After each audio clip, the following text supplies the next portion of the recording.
프랑스어, 스페인어, 일본어, 한때 홍콩 대학가에서 가장 인기 있던 외국어 과목들이었습니다. 하지만 지금 그 순위표는 완전히 뒤집혔습니다. 강의실 앞에는 한국어 수업 정원 마감 안내문이 붙고 학생들은 새벽부터 대기표를 뽑기 위해 줄을 서며 강의를 듣지 못한 학생들은 담당 교수에게 수십 통의 메일을 보냅니다. 토픽, 그러니까 한국어 능력 시험 응시자는 불과 1년 사이 거의 2배 가까이 늘어났고 어학원은 대기자만 수백 명입니다. 이건 단순한 K-팝의 여파도 일시적 유행도 아닙니다. 한국어가 지금 이 도시의 대학과 골목, 교실과 생활을 조용하지만 강하게 잠식해 들어오고 있습니다. 왜 하필 한국어일까요? 무슨 이유로 이토록 많은 홍콩 사람들이 자모 하나하나를 따라 쓰며 낯선 언어를 자신의 말로 만들고자 하는 걸까요? 여러분의 좋아요 버튼에 힘을 얻어 비디오를 재생하겠습니다. 바로 지금 오늘의 사연 시작하겠습니다. 안녕하세요. 저는 홍콩에서 15년 넘게 기자로 살아온 첸 위안이라고 합니다. 신문사 인턴으로 시작해 방송국, 종합보도 채널까지 거치며 저는 늘 뉴스의 현장, 거리의 목소리, 사람들 사이의 균열을 기록하는 일을 해왔습니다. 도시는 언제나 변하고 언어는 서로 섞이며 시대의 표정은 쉽게 바뀌지만 그 안에서 저는 한 가지 원칙만큼은 놓치지 않으려 했습니다. 좋은 기자란 낯선 것을 질문하는 사람이다. 그런 제가 이 이야기를 처음 마주한 건 사실 아주 사소한 계기에서였습니다. 대학 후배이자 같은 업계에 종사하는 차이 윈이 최근 다녀온 대학 취재 이야기를 들려주며 요즘 한국어 수업이 그렇게 인기래요. 중문대 수강 신청 첫날 제일 먼저 마감된 게 한국어 과목이었대. 그 말에 저는 잠시 웃었습니다. 요즘 세대의 한류 사랑은 특별한 뉴스도 아니었고 BTS, 블랙핑크, 오징어 게임 같은 콘텐츠의 파급력은 이미 세계적이었으니까요. 하지만 이상하게도 그 말이 머릿속을 맴돌았습니다. 늘 프랑스어나 스페인어, 일본어가 강세였던 외국어 과목에서 갑자기 한국어가 가장 빨리 마감된 강좌가 되었다는 건 단순한 유행의 결과일까? 그 다음 날 저는 교육부 통계를 찾아보기 시작했고 한국어 능력 시험, 그러니까 토픽의 응시자 수가 작년 대비 거의 2배 가까이 증가했다는 자료를 발견했습니다. 그 순간 저는 직감적으로 느꼈습니다. 이건 단순한 현상이 아니다. 뭔가 더 깊은 게 있다. 왜 지금, 왜 한국어일까? 그 의문은 점점 더 커졌고 저는 곧바로 취재를 시작하기로 마음먹었습니다. 휴일이던 토요일 아침, 직접 카메라 장비를 챙겨 중문대로 향했습니다. 외국어 강의동으로 향하는 캠퍼스의 계단을 오르면서도 저는 마음 한편이 묘하게 울리는 듯한 기분을 떨칠 수 없었습니다. 도착한 강의동은 생각보다 조용했지만 복도 곳곳에는 강의실 문이 열리기를 기다리는 학생들이 삼삼오오 모여 있었습니다. 강의실 앞 벽면에는 한국어 1단계, 한국어 회화 A반이라는 종이 표지와 함께 수강 정원이 마감되었음을 알리는 안내문이 덧붙여져 있었고 기다리는 학생들 중 일부는 자리에서 교재를 펴고 잠호음을 연습하고 있었습니다. 그 풍경은 기자로서의 제 본능을 자극하기에 충분했습니다. 캠퍼스에서 만난 2학년 학생 황윤희는 망설임 없이 이렇게 말했습니다. 처음엔 드라마를 자막 없이 보고 싶어서였어요. 근데 이 언어엔 뭔가 특별한 리듬이 있어요. 발음도 말투도 부드러운데 정확하달까요? 그리고 한국어엔 감정이 묻어나는 표현이 많잖아요. 그래서 자꾸 배우고 싶어졌어요. 그 옆에서 조용히 있던 장지안이라는 학생은 좀 더 현실적인 이유를 덧붙였습니다. 한국 게임 회사에서 인턴하고 싶어요. 요즘 한국 기업들이 콘텐츠나 기술 쪽으로 강하잖아요. 근데 지원하려면 토픽 고득점이 필요하대서 지금은 일단 회화랑 듣기부터 집중하고 있어요. 학생들의 눈빛은 놀랄 만큼 단단했습니다. 그 말엔 유행을 좇는 가벼움이 아닌 지금 자신의 삶을 조금이라도 더 나아지게 만들고 싶다는 현실적인 동기가 짙게 배어 있었습니다. 저는 취재를 더 확장하기로 했습니다. 중문대 외에도 침례대, 시립대, 몇몇 사설 어학원과 문화센터를 돌며 한국어 수업이 어떻게 열리고 있는지를 살펴보았습니다. 놀랍게도 어느 곳이나 분위기는 비슷했습니다. 교실 안은 한글 자음과 모음이 나란히 적힌 화이트보드, 창가엔 한글날 행사 안내라는 포스터, 책상마다 펼쳐진 연습장에는 안녕하세요.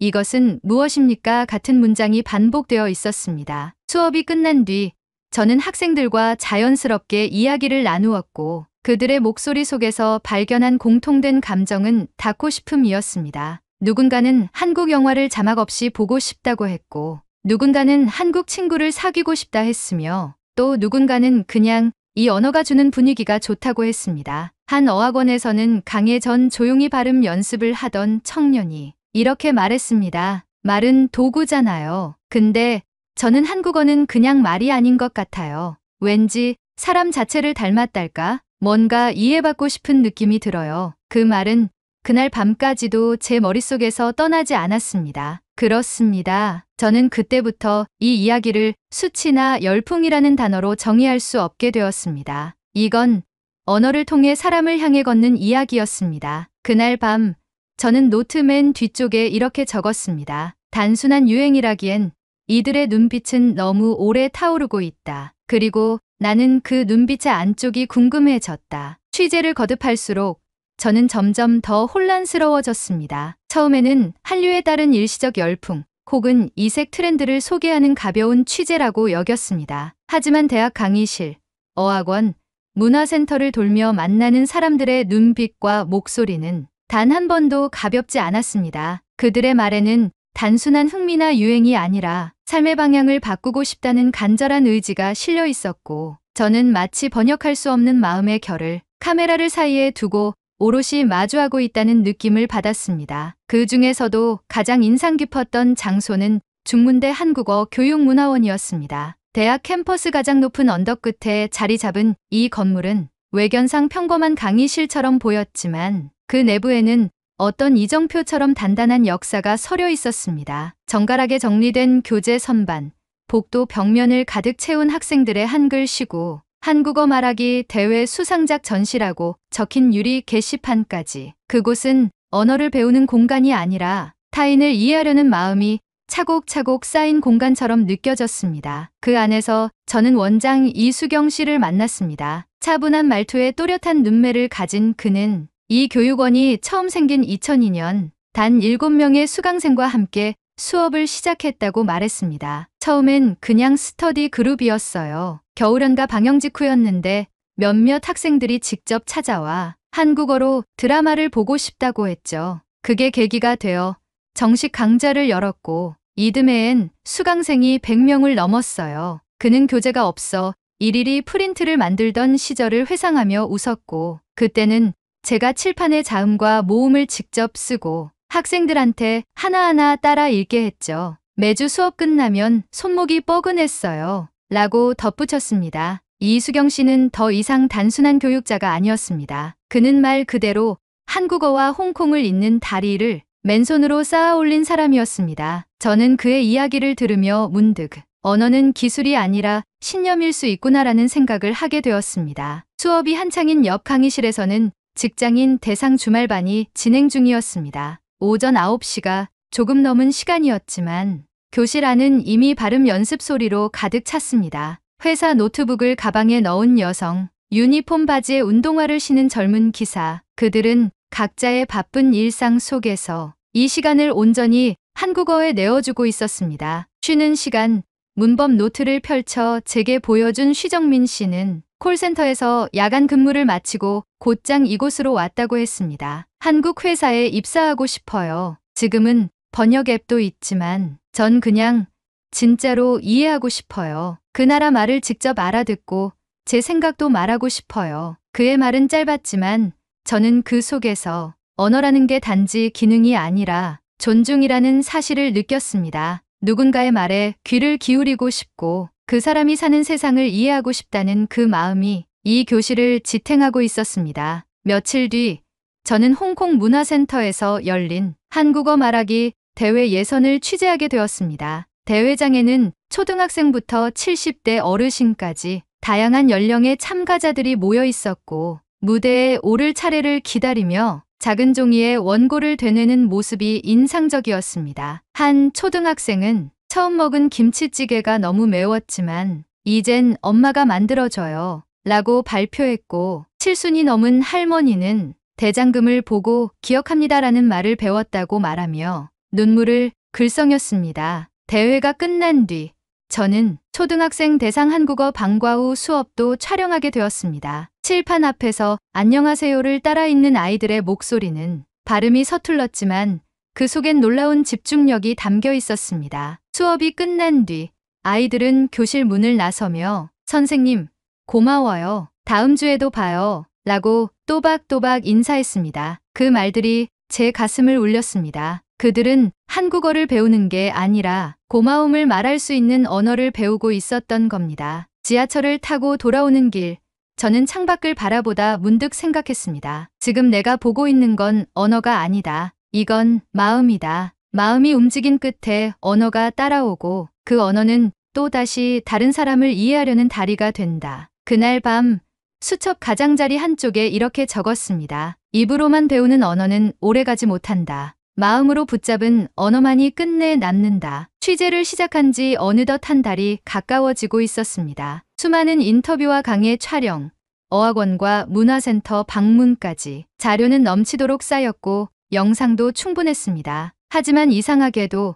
저는 도무지 이 이야기를 글로 정리해 쓸 수 없었습니다. 자료가 많을수록 오히려 그 틈에서 길을 잃는 기분이 들었고 한국어 열풍이라는 말로는 결코 담을 수 없는 것들이 제 안에 점점 자리를 넓혀가고 있었습니다. 사람들이 한국어를 배우는 이유는 저마다 달랐습니다. 어떤 이는 드라마 자막 없이 대사를 듣고 싶다 했고 또 어떤 이는 한국 기업에 입사하기 위해 공부한다고 했으며 누군가는 아이돌 가사를 정확히 이해하고 싶다고 했습니다. 하지만 그 모든 동기 이면에는 하나의 공통된 감정이 있었습니다. 이 언어를 통해 누군가를 더 가까이 알고 싶다. 그 마음은 얇은 트렌드가 아니라 살 속에 새겨진 무늬처럼 단단했습니다. 그날도 중문대교 용문화원에서는 한국어 말하기 대회의 예선 리허설이 열리고 있었습니다. 강의실 안은 준비에 한창인 학생들로 북적였고 저는 구석에 앉아 조용히 카메라를 조작하며 발표를 지켜봤습니다. 한 학생은 한국에서 먹은 김밥 이야기를 유쾌하게 풀어냈고 또 다른 학생은 자신의 버킷리스트 중 첫 번째가 한국 친구를 만나 내 얘기를 한국어로 해보는 거지라고 말했습니다. 그 말들이 어쩐지 제게는 유난히 크게 들렸습니다. 언어는 기능이지만 그 기능을 꿈으로 옮기는 건 언제나 마음이니까요. 리허설이 끝난 뒤 어수선한 강의실을 빠져나와 복도를 걷던 중이었습니다. 바닥에 한 장의 종이가 떨어져 있는 것이 눈에 띄었습니다. 누군가 무심코 흘린 발표 원고였던 것 같습니다. 그냥 지나치려다 습관처럼 종이를 집어들었고 거기엔 짧은 시 한 편이 적혀 있었습니다. 이름은 말에 담긴 마음이라서 나는 한국어로 나를 다시 불러봅니다. 발음이 어려워도 괜찮아요. 마음은 천천히 말이 되니까요. 시를 읽는 순간 저는 말없이 한참을 그 자리에 서 있었습니다. 시 자체는 매우 단순하고 조용했지만 그 안에는 제가 그동안 취재를 통해 마주했던 수많은 사람들의 얼굴과 말이 고스란히 담겨 있었습니다. 처음 자모를 따라 쓰던 초등학생, 단어장을 품에 넣고 버스를 타던 직장인, 밤마다 영상으로 복습하던 노년의 수강생들. 그들이 왜 이 언어를 배우고 있었는지 그 이유가 이 짧은 시 속에 모두 들어 있었습니다. 특히 나는 한국어로 나를 다시 불러봅니다라는 문장은 제 안에서 무언가를 무너뜨리고 말았습니다. 언어를 익힌다는 것이 단순한 기능 습득이 아니라 자신의 존재를 새로운 언어로 다시 정의하는 일일 수도 있다는 걸 저는 그 시를 통해 처음 깨달았던 겁니다. 그 순간 오래전의 기억 하나가 떠올랐습니다. 20대 중반 기자 초년 시절 저는 서울 출장을 간 적이 있습니다. 공항에서 택시를 잘못 타 목적지를 잃어버렸고 비 내리는 겨울 저녁 길 한복판에 멈춰 서 있던 저에게 지나가던 노인이 다가와 종이에 한글로 주소를 적어주었습니다. 식당에선 메뉴를 몰라 당황하던 저에게 아주머니가 반찬을 가득 담아주시며 말했습니다. 괜찮아요. 천천히 고르세요. 그 말들이 그때는 그저 친절한 장면으로만 느껴졌지만 지금 돌이켜보면 그건 언어 너머의 마음이었습니다. 한국어를 하지 못하던 저에게 그들은 먼저 다가와 제 세계를 이해하려 했고 그 마음은 말보다 더 또렷하게 전달되었습니다. 이제 저는 그 반대편을 보고 있었습니다. 한국어를 배워 타인을 이해하려는 이들. 그들의 발음이 서툴고 억양이 조금 다르더라도 그 안에는 닿고 싶다는 마음이 분명하게 살아 있었습니다. 그날 밤 저는 오래 묵혀둔 취재 노트를 펼쳤습니다. 그동안 숫자와 통계, 강의 영상들로만 가득했던 수첩이 이제는 하나의 마음을 담을 준비가 된 것 같았습니다. 저는 그날 이렇게 적었습니다. 말이 사람을 만든다는 말은 반쯤만 맞다. 사람이 말을 품을 때 말은 마음이 된다. 나는 지금 한국어를 배우는 사람들의 마음을 품는 중이다. 편집실은 늘 조용했습니다. 그곳은 말보다 침묵이 더 많은 공간이었고 저는 그 침묵 속에서 수없이 반복되는 화면을 들여다보고 있었습니다. 한국어를 배우는 사람들, 자음과 모음을 따라 쓰던 손끝, 발음을 되뇌는 입술, 그리고 말 너머에 가만히 숨겨진 진심. 처음엔 단순한 리포트로 시작했지만 지금 제 앞에 놓인 이 영상들은 분명 무언가 달랐습니다. 사람들의 말에는 시간이 담겨 있었고 그 시간이 쌓인 끝엔 하나의 언어가 아닌 하나의 마음이 형성되어 있었습니다. 그래서 저는 결심했습니다. 이 이야기는 단지 기사로 끝날 수 없다고요. 누군가를 이해하려는 마음은 어쩌면 세상에서 가장 기록할 가치가 있는 일이니까요. 저는 이 이야기를 다큐멘터리 시리즈로 만들기로 했습니다. 제목은 고민할 필요도 없었습니다. 한글을 꿈꾸는 아이들, 그보다 더 솔직한 이름은 없었습니다. 그들은 단지 한글을 배우는 것이 아니라 그 언어를 통해 누군가와 마음을 나누는 방법을 배우고 있었기 때문입니다. 편집 작업은 생각보다 오래 걸렸습니다. 사람의 말을 기록한다는 건 단순히 대사를 자르고 붙이는 일이 아니었습니다. 한 문장을 남길지, 한 장면을 흐르게 할지, 그 결정 하나하나에 저는 스스로에게 계속 물었습니다. 이건 이 사람의 진심을 그대로 전하고 있는가? 그 물음 끝에 저는 기계가 아닌 마음으로 편집을 시작하게 되었습니다. 영상은 내부 시사회를 거쳐 홍콩 공영방송 메인 다큐멘터리 시간대에 편성되었습니다. 토요일 저녁 8시 가족들이 함께 앉아 TV를 볼 수 있는 골든타임이었습니다. 그 시청자들 앞에 한국어를 배우는 사람들의 이야기가 조용히 흘러들기 시작한 겁니다. 방송이 끝난 직후 제 SNS 메시지함엔 생각보다 많은 사람들의 이야기가 도착해 있었습니다. 우리 딸도 요즘 한국어를 시작했어요. 할머니가 드라마를 보시며 자막을 따라 적으세요. 우리 집 냉장고엔 한국어 단어장이 붙어 있어요. 그들은 짧은 문장으로 각자의 사연을 전했고 그 글들 속엔 묘하게 닮은 결이 있었습니다. 누군가를 이해해보고 싶다는 조심스러운 마음, 그리고 그 마음에 응답받은 순간의 따뜻함.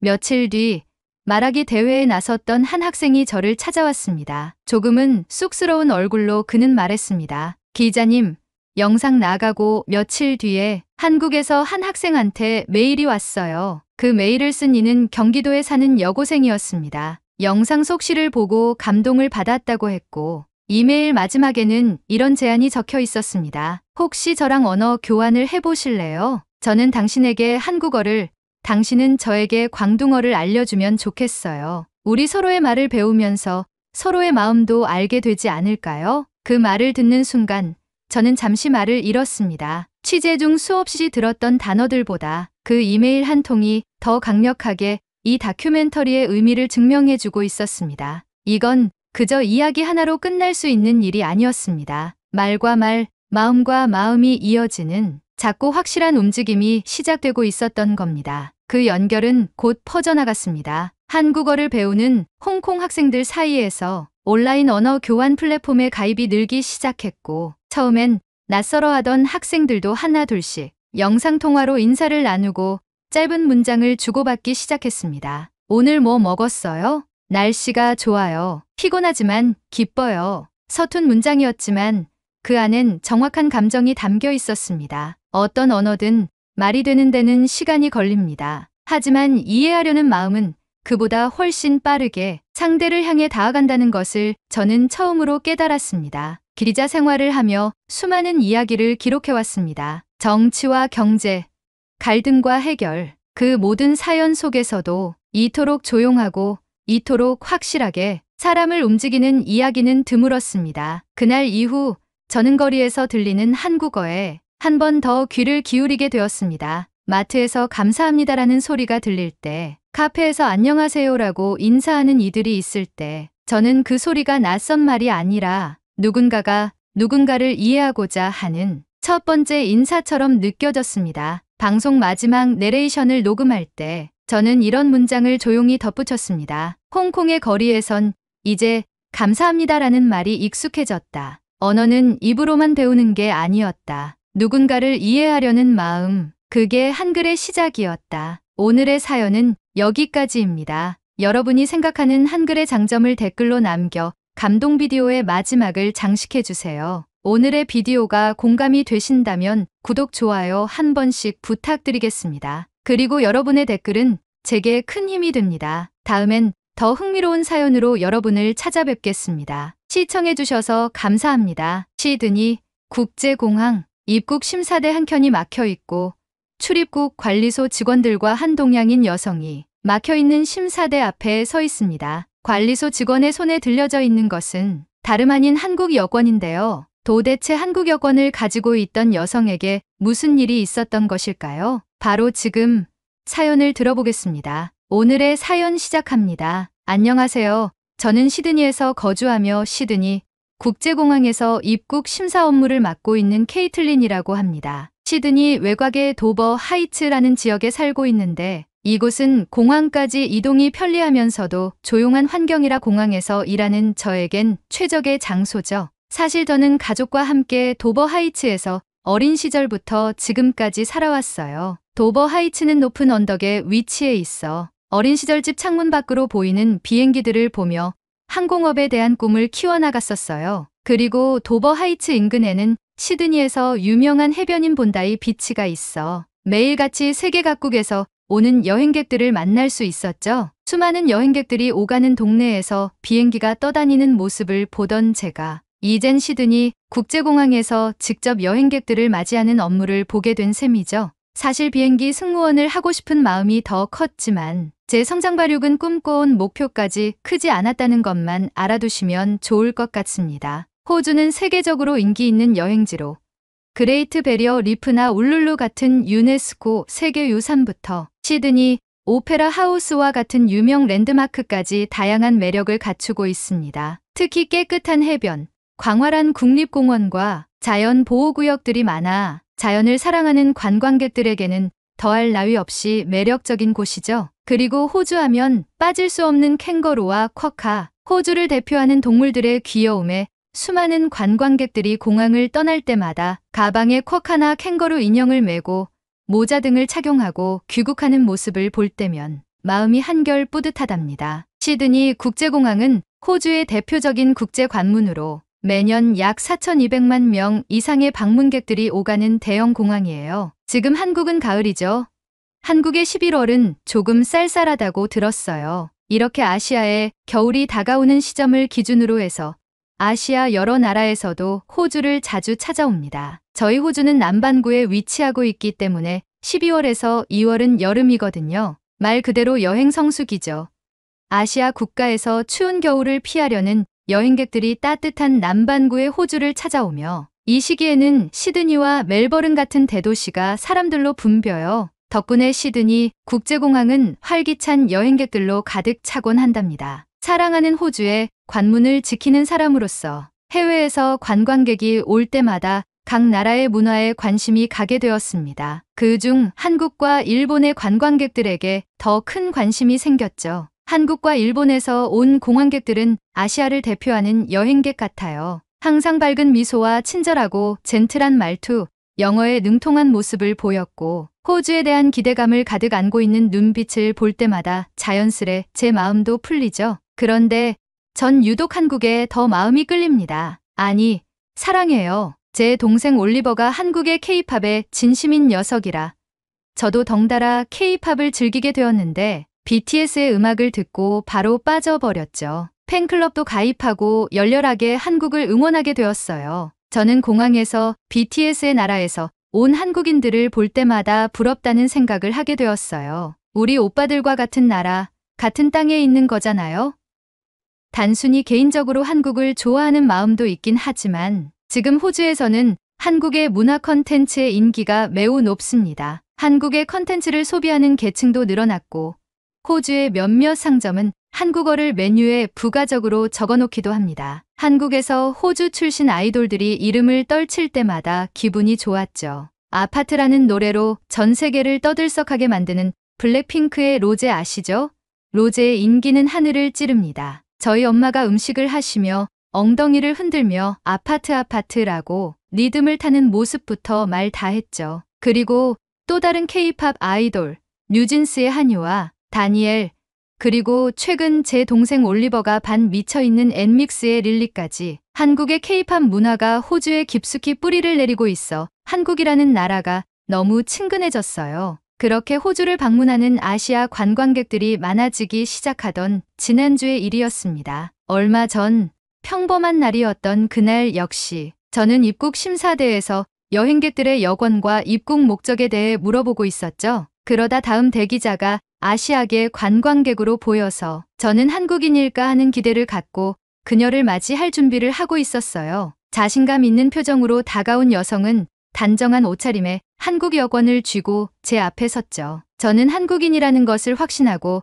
한국어로 반갑게 인사하기로 마음 먹었습니다. 사실 한국어로 인사하게 된 데에는 동생 올리버의 영향이 매우 컸어요. K-팝에 빠져가지고 한국 문화를 좋아하게 된 올리버는 아예 한국어를 배우기 시작했거든요. 올리버의 방에는 한글로 된 포스터와 K-팝 아이돌들의 사진들이 덕지덕지 붙어 있고, 올리버는 방 안에서 헤드폰을 낀 채 한국어로 노래를 흥얼거리기 일쑤였죠. 그러다 문득 공항에 입국하는 여행객들 중 한국인을 대상으로 한국어로 맞이하면 좋겠다는 생각이 들어서 올리버에게 부탁했어요. 올리버, 입국심사대에서 한국인을 만나면 한국어로 뭐라고 말하면 좋아할까? 올리버는 웃으면서 제게 장난을 치기 시작했어요. 그럼 나에게 한국어 선생님이라고 해봐. 그럼 다 알려줄게. 저는 올리버가 얄미워서 머리를 콩하고 쥐어받고 싶었지만 제가 애정을 가지고 하는 일에 도움이 되는 것이기에 올리버에게 선생님이라고 했습니다. 그러자 올리버는 제게 말했어요. 우선 인사는 누나도 많이 들어봤을 거야. 안녕하세요 라는 말을 쓰면 돼. 그리고 심사가 끝나고 통과할 때 쓰기 아주 좋은 말이 있어. 저는 자신 있게 말했어요. 나 알아. 한국어로 감사합니다 아니야? 하지만 올리버는 검지손가락을 좌우로 흔들며 제게 말했어요. 그 정도로는 한국인을 감동시킬 수 없지. 자, 따라해봐. 즐거운 여행 되세요. 즐거운 여행 되세요? 누나, 이 말은 호주에서 좋은 여행을 즐기라는 한국어야. 만약에 이걸 제대로 구사하잖아?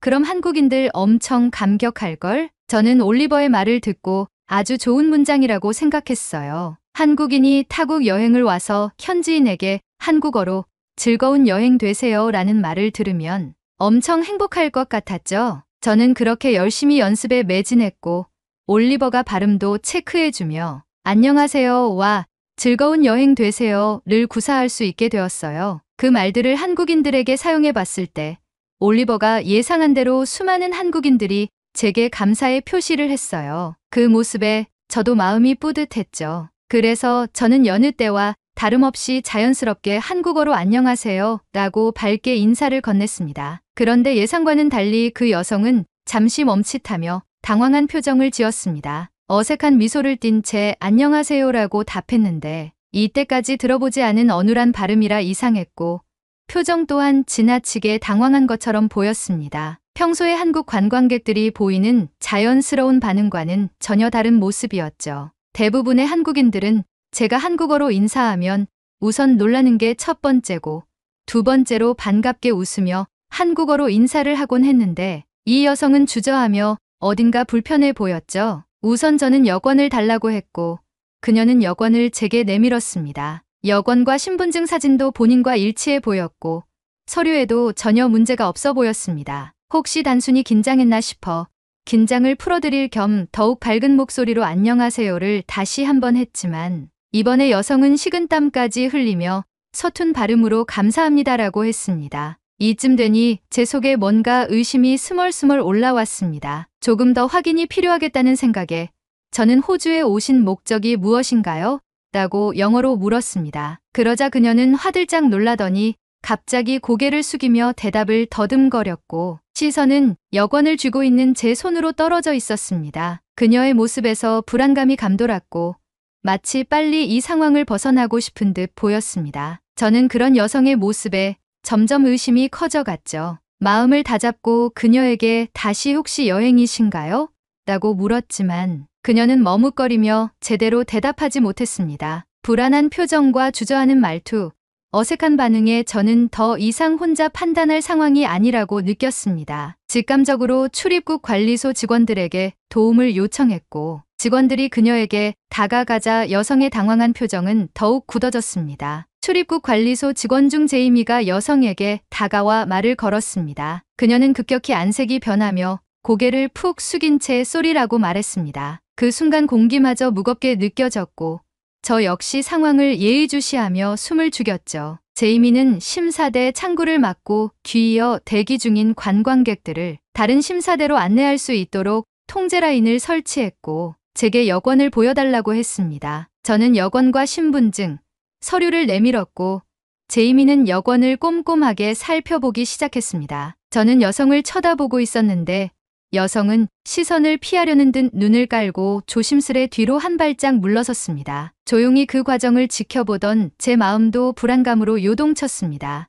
혹시 내가 오해한 건 아닐까라는 생각이 들었지만 그와 동시에 직감이 맞았기를 바라는 마음도 생겨났습니다. 이 여성이 만약 불법으로 입국하려 한 것이라면 이 순간에 걸러내는 것이 중요한 일이니까요. 제이미가 그녀의 여권을 자세히 검토하며 어느 나라에서 출발했냐고 물었을 때 그녀는 작은 목소리로 한국이라고 대답했습니다. 하지만 그녀의 답변은 너무도 불안정하고 떨리는 목소리였고 마치 지금이라도 이 자리를 피하고 싶어하는 듯했습니다. 그녀의 얼굴에는 점점 땀이 맺혔고 주변을 두리번거리며 끊임없이 입술을 깨물고 있었죠. 그녀의 행동은 더 이상 평범한 관광객의 모습이 아니었습니다. 마치 죄를 지은 범죄자 같아 보였죠. 그 순간 제 직감은 더욱 강해졌고 마치 제 심장이 그녀의 불안을 그대로 느끼는 것처럼 두근거리기 시작했습니다. 제이미가 그녀에게 몇 가지 추가 질문을 던지기 시작했을 때 그녀는 더 이상 대답하지 못한 채 손끝을 떨고 있었습니다. 제이미는 말없이 저와 눈빛을 교환했고 즉시 여권과 신분증을 좀 더 면밀히 조사하기 위해 그녀를 사무실 쪽으로 데려가기로 했습니다. 저는 대기 직원과 교대를 하고 제이미와 낯선 여성과 함께 사무실로 이동했습니다. 어색한 침묵 속에서 이동하는 길에 제이미가 제게 다가와 조용히 말했습니다. 케이틀린, 어떻게 한국인이 아니라는 걸 알아챘나요? 저는 마른 침을 삼키며 말을 이어갔습니다. 사실 저희 동생이 한국어를 배우고 있어서요. 동생에게 제가 공항에서 사용할 만한 몇 가지 한국어 표현을 배워서 가끔 한국인 관광객분들께 한국어로 인사를 건넸어요. 그런데 이 여성분의 발음이 어눌하고 어색한 한국어로 대답하셔서 제이미는 제 설명을 들으며 고개를 끄덕였습니다. 훌륭하네요. 큰 도움이 되었어요. 그렇게 제이미와 저는 동양인 여성을 조사과에 인계하였고 그녀는 조사과 직원과 함께 조사실로 들어갔습니다. 저와 제이미를 더불어 직원들끼리 무슨 일인지 수근거리다가 저는 임시교대를 한 것이어서 다시 심사대로 발길을 옮겼습니다. 그렇게 폭풍 같은 근무 시간이 끝나고 저는 관리소로 돌아왔습니다. 그런데 제 동료들이 저를 본 순간 저를 향해 우르르 몰려들었습니다. 동료들은 제게 정보를 전달했고 저는 경악을 금치 못했습니다. 다름이 아니라 여성의 여권과 신분증은 모두 위조된 것이었고 정체는 한국인이 아닌 중국인이었습니다. 그녀는 베이징에서 $2,000를 지불하고 정교하게 위조된 한국 여권과 신분증을 구매해 호주에 입국하려 한 것이었죠. 조사 결과에 따르면 그녀는 호주에 도착한 후 불법 체류하며 취업까지 계획했던 것으로 밝혀졌다는 겁니다. 여권과 신분증은 겉으로는 진짜처럼 보였지만 정밀 검사에서 위조 사실이 드러난 것이었죠. 저는 그 말을 듣자마자 심장이 쿵쾅대며 빠르게 요동치기 시작했습니다. 머릿속에는 수많은 생각이 오가며 정신이 아득해져만 갔습니다. 내가 이걸 알아채지 못했다면? 그녀가 무사히 입국했더라면? 그녀가 한국어에 능숙했다면? 이 모든 위조가 사실처럼 여겨져 그대로 통과될 뻔한 아찔한 상황이었다는 것을 직감하게 되었습니다. 비록 한국어로 된 작은 인사 한마디였지만 그 어색한 반응이 없었다면 저는 아무 의심 없이 그녀를 통과시켰을 겁니다. 이윽고 조사실에서 중국인 여성과 직원들이 나오고 그녀는 직원들에게 끌려갔습니다. 조사실에서 조사를 담당했던 매건이 제게 와서 말했습니다. 케이틀린, 아주 좋은 성과를 거두셨어요. 당신의 감각이 호주로 들어올 뻔한 불법 체류자를 잡았네요. 수고 많으셨습니다. 저는 감사하다고 말했고 매건은 중국인 여성의 뒤를 따라갔어요. 중국인 여성이 끌려가는 모습을 보며 저는 긴장이 풀리며 안도의 숨을 내쉬었습니다. 동료들은 저를 다독거려 주었고 제 마음을 짓누르던 긴장감은 해소되었어요. 마치 작은 틈이 거대한 사건으로 이어질 뻔했던 그 사건은 잊을 수 없는 기억 중 하나로 자리 잡게 되었죠. 그리고 그날 출입국 관리소에서는 이 사건에 대해 내부 회의가 열렸습니다. 직원들은 이번 일에서 얻은 교훈을 토대로 각국의 기본적인 인사말을 숙지하길 권고하고 입국자들의 반응을 더욱 면밀히 관찰하는 새로운 절차를 추가하자는 내용이 나왔다는 거예요. 특히 언어와 문화적 차이를 통해 추가적인 검사를 진행할 수 있도록 더 많은 외국어 교육 프로그램을 만들자는 내용도 나왔다고 했습니다. 저는 진이 빠진 몸을 이끌고 퇴근을 한 후 가족들과 함께 모여 저녁 식사를 하며 그날 있었던 일을 이야기하게 되었습니다. 식탁에 앉아 공항에서 벌어진 중국인 불법 체류 사건을 말이죠. 오늘 공항에서 이상한 일이 있었어요. 한국어를 못하는 사람이 한국 여권을 들고 입국하려다 들켜서 잡혀갔어요. 그런데 알고 보니 중국인이었고 여권을 위조해서 들어와 불법 체류하며 직장을 구하려고 했대요. 엄마는 놀라며 제게 괜찮냐고 물었고 아빠는 제가 큰 일을 해내었다고 말하며 저를 칭찬했어요. 그런데 제 동생 올리버가 입을 틀어막고 놀란 눈을 하며 저를 쳐다보고 있었어요. 저는 적당히 하라며 밥이나 먹으라고 했죠. 그러자 올리버가 큰 소리로 소리쳤어요. 누나도 그런 일이 있었어? 나도 오늘 일하는 식당에서 비슷한 경험을 했어. 저는 깜짝 놀라며 뭐라고? 무슨 일이 있었는데? 하고 물었죠. 올리버는 무슨 일이 있었는지 하나하나 자세히 설명하기 시작했습니다. 오늘 우리 가게에 한국인 손님이 왔는데 엠믹스 팬이라고 하더라고. 내가 일할 때 플레이리스트에 케이팝을 중간중간 끼워 넣어놨거든. 그런데 그 한국인 손님이 노래에 반응하면서 어깨춤을 추는 거야. 그래서 물어봤더니 엠믹스 팬이라는 거 있지?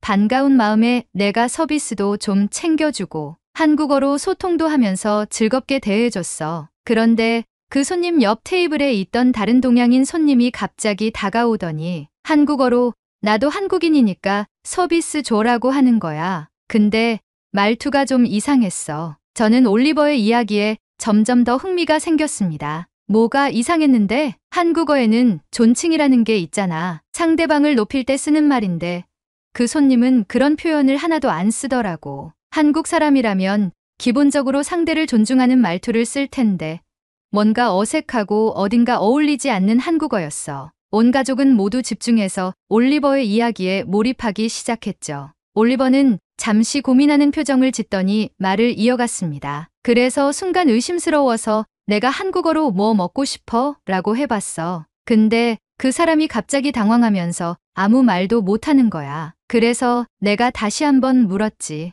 너 대접을 받고 싶어?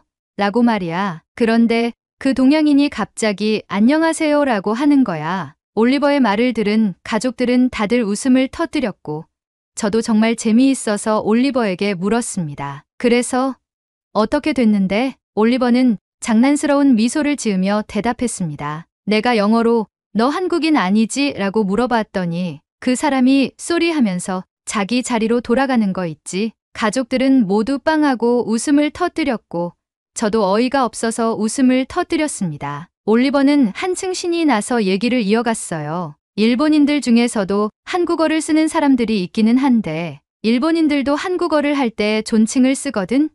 근데 그 사람은 존칭도 안 쓰고 어딘가 한국말을 어설프게 흉내내는 것 같아 보여서 중국인이었을 가능성이 커 보이는 거야. 나중에 그 손님이 나갈 때 물어봤어. 혹시 중국인이냐고. 그런데 그 말을 듣자마자 후다닥 하고 뛰어 도망가더라니까. 올리버의 이야기를 들으면서 저는 너무 웃겨서 잠시 식사도 잊은 채 웃음을 터뜨렸습니다. 공항에서의 사건과 이어지는 동생의 에피소드는 정말 뜻밖의 우연처럼 느껴졌습니다. 어색한 한국어 하나가 공항에서 또 동생의 식당에서 한국인이 아닌 사람들을 드러낸 것이니 말이에요. 가족들과 함께 웃음으로 가득 찬 저녁을 보낸 후 저는 그날의 사건들을 떠올리며 한국어와 문화에 대해 많은 생각을 하게 되었습니다. 단순히 동생 올리버가 좋아해서 시작된 한국어 공부가 이렇게 뜻밖의 순간에 큰 도움이 될 줄은 상상도 못했거든요. 작은 한국어 인사가 위조 여권을 밝혀내는 계기가 되고 올리버도 한국어 덕분에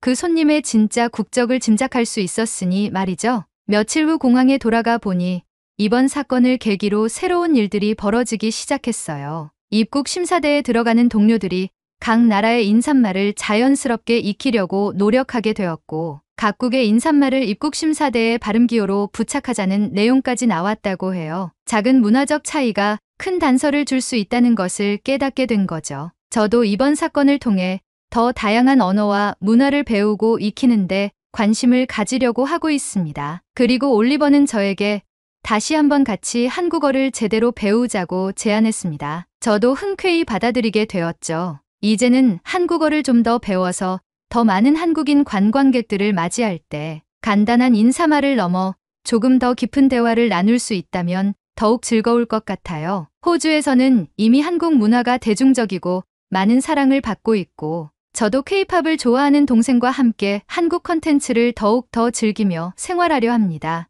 이번 사건을 계기로 한국어의 매력에 대해 더 알게 되니 한국이 훨씬 가깝고 친근한 나라로 느껴졌습니다. 마지막으로 한국어로 제 마음을 담아 전하고 싶습니다. 여러분, 호주에 많이 놀러 오세요. 행복한 추억 만들어 드리겠습니다. 감사합니다. 사랑해요. 오늘의 사연은 여기까지입니다. 한글의 위대함과 한국어의 대중화가 뼛속까지 감동을 주는데요. 중국인들이 해외에서 자신들이 불리한 위치에 처하게 되면 한국인 행세를 한다고 합니다. 이러한 상황 속에 우리 한국은 어떻게 대처해야 할지 여러분의 생각을 댓글로 남겨주시면 감사하겠습니다. 그리고 오늘의 이야기에 공감하신다면 구독, 좋아요 한 번씩 부탁드리겠습니다. 다음에 더 좋은 사연으로 여러분을 찾아뵙겠습니다. 시청해주셔서 감사합니다.